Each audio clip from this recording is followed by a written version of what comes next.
अस्सलाम वालेकुम वरहमतुल्लाहि वबरकातुह। फैज़ान नेम यूट्यूब चैनल में खुश आमदीद कहता हूँ। आज का जो हमारा टॉपिक है interview test, how you get job from home and interview tips. इसमें मैं आपको बताऊंगा कि आप घर बैठे बिलिंग की जॉब कैसे हासिल कर सकते हैं और उसके इंटरव्यू के लिए आपने से किस किस तरह के क्वेश्चन पूछे जा सकते हैं। ये जो क्वेश्चन हैं ये फ्रेश यूज़र्स के लिए भी हैं और जो एक्सपीरियंस लोग हैं उनके लिए भी हैं। बाज़ जगहों पे तो इतने मुश्किल क्वेश्चंस नहीं पूछते, लेकिन जो सबसे फर्स्ट क्वेश्चन है, tell me about yourself. ये आप चाहे फ्रेश हैं, चाहे एक्सपीरियंस है, चाहे किसी भी कंपनी में जाएंगे तो आपसे ये फर्स्ट वाला क्वेश्चन ज़रूर पूछेंगे। इसमें आपने क्या करना है, मैंने इसमें ये चीज़ें आपके लिए ऐड की हुई हैं कि offer of brief overview of your professional background, highlighted experience role, focus on accomplish skills and align the job description. इसमें सबसे पहले तो आपने अपना नाम वगैरह बता देना है एंड देन आपने ओवरऑल आपका जो प्रोफेशनल बैकग्राउंड है, लेट्स सपोज कि आप किसी प्रीवियस कंपनी में जॉब कर रहे थे ऑलरेडी, तो आपने उसमें ओवरऑल सारी चीज़ें ऐड करनी हैं। जो आपका एक्सपीरियंस है वो उसके रिलेटेड आपने जितनी भी चीज़ें हैं वो बता देनी है। देन सेकंड क्वेश्चन है, what are your strength and weakness. तो इसमें आपने क्या करना है कि जो जॉब के अंदर discuss strengths relevant to the job and back them with example, and for weakness choose something non-assistant for to the role, show how we are well to improve it। और सबसे जो इम्पोर्टेंट जो question होता है जहाँ पे हम interview में गलती करते हैं कि आप अपनी ऐसी, जब आपसे वो पूछते हैं कि जी आप अपनी कोई वीकनेस बताएं, तो आप शायद ऐसी चीज़ बोल देते हैं कि जिससे आपका जो इंटरव्यू लेने वाला होता है वो आपको समटाइम रिजेक्ट कर देता है, या फिर तो जो आपने अपनी वीकनेस बतानी है वो ऐसी वीकनेस बतानी है कि जो आप जॉब के अंदर रहते रहते कोई इतनी बड़ी मतलब वीकनेस ना हो जो आप इम्प्रूव कर सके। तीसरा क्वेश्चन ये है, what do you want to work here, why do you want, sorry, कि वो ये आपसे पूछता है कि आपने यहाँ पे क्यों जॉब करना चाहते हैं। तो उसमें आप कंपनी के जो प्लस पॉइंट है वो आप ज़रूर देख के जाइएगा कि इस कंपनी में प्लस पॉइंट क्या है। अगर आप अच्छी सैलरी की वजह से जाना चाह रहे हैं तो अच्छी वो मेंशन कर दें। देन सैलरी का, डिसिप्लिन या कोई भी चीज़ आपको अच्छी लगती है, उसमें आपका जो स्किल्स, कैरियर गोल जो उस कंपनी के साथ है, अगर वो ज्वाइन करना चाहते हो तो वो आप उस हिसाब से बता सकते हैं। देन फिर जो नेक्स्ट क्वेश्चन होता है, can you walk me through your resume. तो इसमें आप उसको narrated your professional journey, highlight experience, skill, achievement, these experience have to prepare for your control. तो वो इसमें यही कह रहा है कि जो आपकी रिज्यूम में जितनी भी चीज़ें हैं तो आप उनके लिए तैयार रहना होगा कि आपसे उसके रिलेटेड कोई भी क्वेश्चन पूछा जा सकता है। सबसे जो ज़बरदस्त क्वेश्चन है, how do you handle stress और प्रेशर। तो इस क्वेश्चन में बेसिकली जो इंटरव्यू लेने वाला होता है वो ये चीज़ चेक करता है कि ये जो बंदा है वो प्रेशर सिचुएशन को कैसे हैंडल कर सकता है। यहाँ से आपकी जो मैनेजमेंट स्किल है, जो आपके मैनेजर स्किल है, वो आपका जो इंटरव्यू लेने वाला होता है वो चेक करता है कि इस बंदे के अंदर कितनी मैनेजमेंट स्किल है। मे बी कि वो आपको कोई एग्जांपल भी दे सकता है इसमें, या आप उसको कोई एग्जांपल दे सकते हैं। लेट्स सपोज कि वो आपसे ये भी पूछ सकता है कि अगर कंपनी में दो बंदे आपस में लड़ जाते हैं या आपकी टीम में से कोई बंदा आपसे लड़ जाता है तो आप इस तरह के सिचुएशन को कैसे देख सकते हैं। या फिर इसमें आपको कुछ इस तरह की स्ट्रेटेजी दे सकता है, लेकिन आपने इसका ज़बरदस्त और ऐसा जवाब देना है ताकि इंटरव्यू देने वाला आपको अच्छा रिस्पॉन्स करे। Detail your method for manage stress such as organise the management और seek support provide and example are demonstrated your ability to handle pressure. आपने उसको इस तरह से दिखाना है कि आप कोई भी प्रेशर सिचुएशन को है हैंडल कर सकते हैं। देन जो नेक्स्ट क्वेश्चन होता है, describe a challenge your face at work and how you overcome it. वो ये कह रहा है कि आप ये बताएं कि जो चैलेंज आप काम के दौरान फेस कर रहे हैं और आप उसको किस तरह से ओवरकम कर सकते हैं। आप डिस्कस अ स्पेसिफिक चैलेंज, कोई एक चैलेंज उठा के बता सकते हैं। Outline to step to talk the address and it positive outcome, और आप जो आउटकम उसको बताना है वो एक पॉजिटिव आउटकम होना चाहिए। हाईलाइटेड प्रॉब्लम, कोई भी problem solve skill and your ability to adapt the challenge situation. आपके अंदर ये काबिलियत होनी चाहिए कि आप किसी भी चैलेंज को फेस कर सकें। जो उसके बाद जो नेक्स्ट क्वेश्चन का आंसर है वो ये है कि what do you learn in your 5 year experience.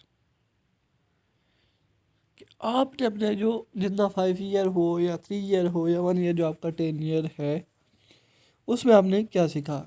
Basically अगर मुझसे कोई पूछे कि मेरा ऑलमोस्ट 3 ईयर एक्सपीरियंस हो गया मेडिकल बिलिंग में, तो मैं ये चीज़ क्लियरली बता सकता हूँ कि मैंने इंग्लिश कम्युनिकेशन मेरी इम्प्रूव हुई जो कि मेरी बहुत वीक थी। उसके अलावा इंश्योरेंस कॉलिंग हमने सीखी। उसके बाद टीम वर्क हमने सीखा कि एक टीम के अंदर रहते हुए कैसे काम करना चाहिए। डिसिप्लिन मैंने सीखा। आप भी जिस कंपनी में काम करते हैं जो आपको लगता है कि जो आप में इम्प्रूवमेंट हुई है आप उसको बता सकते हैं, इसमें कोई ऐसी बात नहीं है। सो ये भी कोई इतना मुश्किल क्वेश्चन नहीं है। उसके बाद जो लास्ट वाला क्वेश्चन होता है, do you have any question for us, मतलब आप उनसे भी कोई क्वेश्चन पूछ सकते हैं, लाइक सैलरी वगैरह के रिलेटेड, कुछ भी आपके दिमाग में जो भी चल रहा हो। ये जो पहले 5 क्वेश्चन थे, ये जो क्वेश्चन है वो आप किसी भी ऑर्गेनाइजेशन में जाते हैं, चाहे वो बिलिंग के रिलेटेड है, चाहे वो किसी के भी रिलेटेड है, चाहे वो ऑनलाइन जॉब के रिलेटेड है, तो आपसे ये क्वेश्चन मस्ट पूछे जा सकते हैं क्योंकि ये कॉमन क्वेश्चन है। सो अगर आप एज अ मेडिकल बिलिंग के लिए इंटरव्यू देना चाहते हैं तो कुछ क्वेश्चन हैं जो मैंने यहाँ पे अलग से हाईलाइट किए हुए हैं जो आपसे पूछे जा सकते हैं।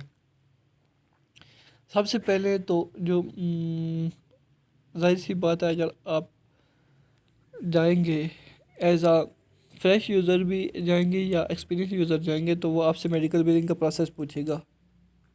फ्रेश से तो मे भी ना भी पूछे, लेकिन अगर आपको बिलिंग का थोड़ा बहुत भी नॉलेज है तो आपसे जाएंगे। आपको मतलब 3 मंथ एक्सपीरियंस है या 2 मंथ एक्सपीरियंस है। आप सब दोस्तों से ये रिक्वेस्ट है कि अगर वीडियो को कंप्लीट देखिएगा ताकि आपको इंटरव्यू के मुकम्मल तरीक़ाकार का पता चल जाए। तो पहला जो वो आपको बिलिंग का प्रोसेस, सो पहला यहाँ पे मैंने हाईलाइट करके अलग से लिखा हुआ है कि the medical billing process start with the patient registration where their information is record, then we gather detail about the service provided, translate them to code using system ICD-10 CPT and generate claim। क्या कह रहा है कि इसमें medical billing जब process है जो patient की रजिस्ट्रेशन से लेके उसके रिकॉर्ड को मेंटेन करना और ICD-10 की तरह एक क्लेम को जनरेट करना है। These claim are submitted to insurance company. जो पेशेंट का क्लेम होता है लाइक बिल होता है उसको हम अपनी ज़बान में बिल कहते हैं, वो हम क्या करते हैं इंश्योरेंस कंपनी को भेजते हैं। और पेयर या पेयर क्या होता है, कोई भी इंश्योरेंस है जिस तरह से उसका मेडी केयर हो गया, ट्राई केयर हो गया, तो ये पेयर कहते हैं इसको। किसी भी पेयर को भेज दे for reimbursement and once payment और रिसीव, उसके बाद अगर पेमेंट रिसीव हो जाए we are reconcile account and follow up the outstanding balance. तो हम क्या करते हैं कि जो बची हुई अमाउंट होती है उस पर हम फॉलो अप करते हैं कि जो बची हुई अमाउंट है वो क्यों नहीं पे हुई। देन जो नेक्स्ट क्वेश्चन है वो कोडिंग के रिलेटेड, जो मैंने अपने नॉलेज के मुताबिक ऐड किया है कि कोडिंग सिस्टम इन फेमिनिन। तो एरर कंपनी का जो कोडिंग सिस्टम होता है वो अपने हिसाब से होता है। लाइक हमारे मेडिकल बिलिंग में अगर हम कोडिंग के रिलेटेड कोई भी कॉन्सर्न आता है, तो हमारी इंडिया में बैठी हुई है रवाती नाम की, तो हम उनको कोडिंग सजेस्ट करते हैं। लेकिन आई एम अगर आप कोडिंग के लिए दे रहे हैं, तो आप उसमें ये कह सकते हैं कि I am proficient in ICD-10 and CPT coding system. In previous role I utilize this system. कि अगर आपने कोडिंग सिस्टम के लिए रिलेटेड आपके पास कुछ नॉलेज है या कुछ, तो आप उसको ये जवाब दे सकते हैं। ये मैंने हाईलाइट किया हुआ है कोडिंग सिस्टम के लिए। देन जो तीसरा क्वेश्चन होता है वो है एक्यूरेसी इन मेडिकल बिलिंग। तो ये उसका मैंने रिस्पॉन्स लिखा हुआ है कि ensures accuracy in medical billing involve through check at various stage और double check the patient information. कि वो कोई भी जो मेडिकल बिलिंग है उसमें आप एक्यूरेसी कैसे ला सकते हैं, तो वो आप ऐसे ही ला सकते हैं कि I have double check the patient information. मतलब जो अगर आपके पास क्लेम आएगा, तो आपने सबसे पहले उसे अच्छी तरह से चेक करना है कि यहाँ पे कौन सा डिनाइल आया है और क्यों आया है। आपने सबसे पहले पेशेंट की इंफॉर्मेशन चेक करनी है।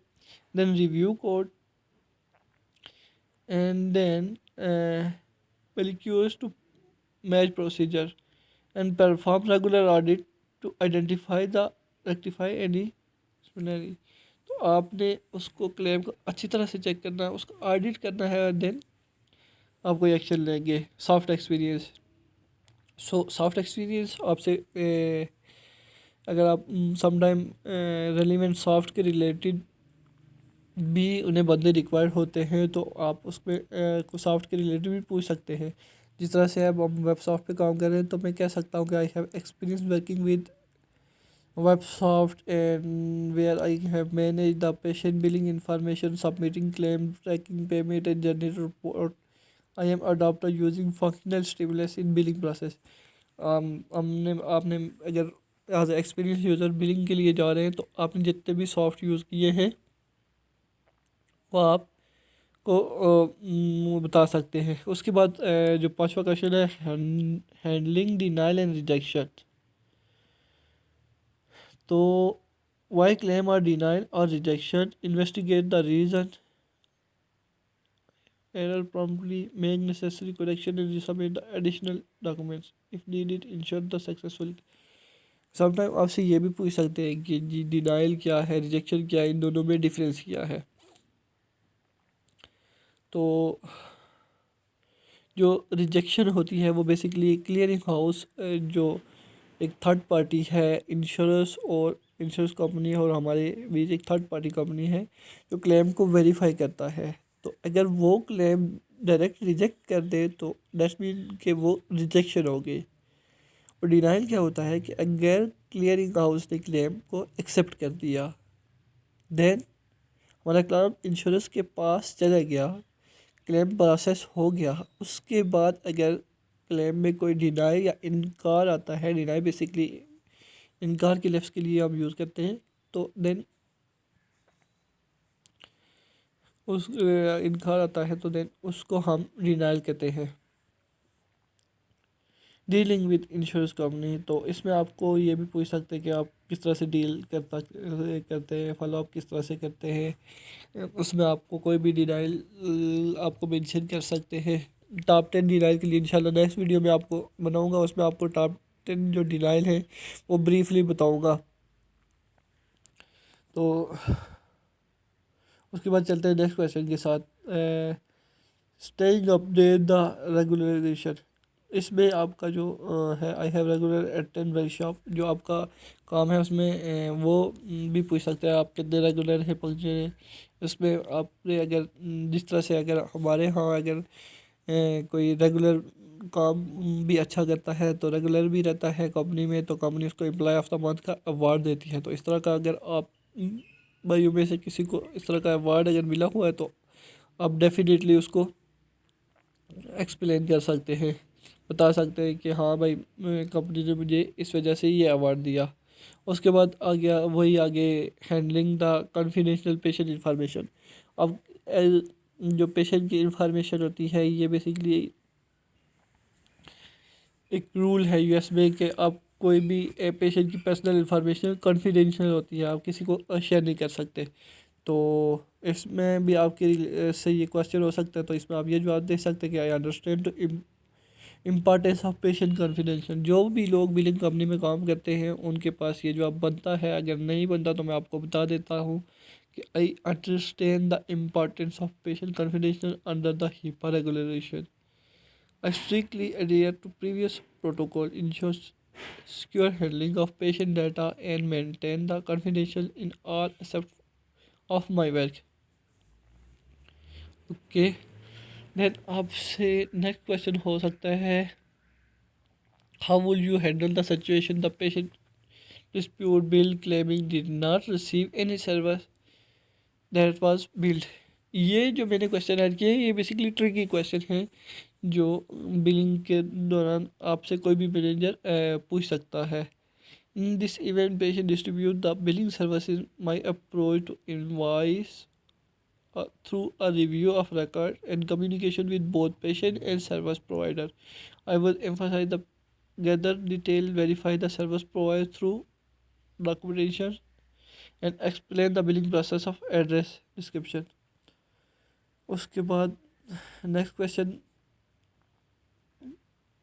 है कि if you handle the implement of billing system how will you have the smooth transaction to. अब इसमें एक चीज़ ये भी होती है कि समटाइम ये होता है कि आप किसी एक सॉफ्ट पे काम कर रहे हैं तो इसको किसी दूसरे सॉफ्ट में ट्रांजेक्शन करवाना चाह रहे हैं तो वो किस तरह से हो सकता है। तो इसका जवाब ये है कि to ensure the smooth transaction with the new billing system मतलब new software I would focus on the comprehensive training phase, implementation, outgoing support and open communication।